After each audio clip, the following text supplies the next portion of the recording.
അമേരിക്കയുടെ യുദ്ധക്കപ്പൽ ബഹ്റൈനിലെ കടൽ തീരത്ത് നങ്കൂരമിട്ടു.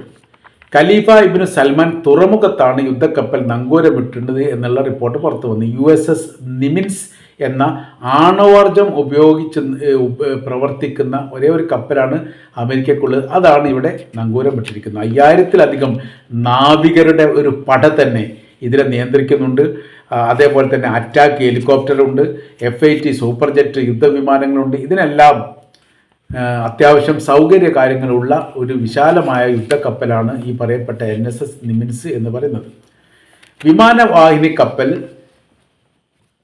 ബഹ്റൈൻ്റെ തീരത്ത് ഇങ്ങനെ ലാൻഡ് ചെയ്യുന്നത് ആദ്യമായിട്ടാണ് എന്നുള്ള റിപ്പോർട്ട് പുറത്തുണ്ട്.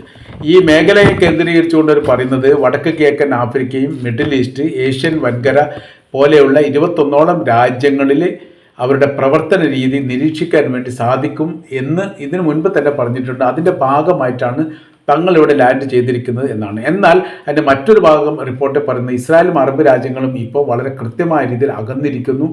അങ്ങനെ ഈ അകർച്ച കേന്ദ്രീകരിച്ചുകൊണ്ട് ഒരു യുദ്ധം ഉണ്ടാവുമോ എന്നുള്ളൊരു സംശയം അമേരിക്കക്കുണ്ട്, ഇസ്രായേലിനുമുണ്ട്. അങ്ങനെ യുദ്ധം ഉണ്ടാവുകയാണെങ്കിൽ ഇസ്രായേലിനെ പരിരക്ഷിക്കാൻ വേണ്ടിയിട്ടാണ് ഈ നിമിൻസ് എന്ന് പറയുന്ന യുദ്ധക്കപ്പൽ എത്തിയത് എന്നും ചില രാഷ്ട്രീയ നിരീക്ഷകർ ഈ വിഷയവുമായിട്ട് ബന്ധപ്പെട്ട് വിലയിരുത്തുന്നു.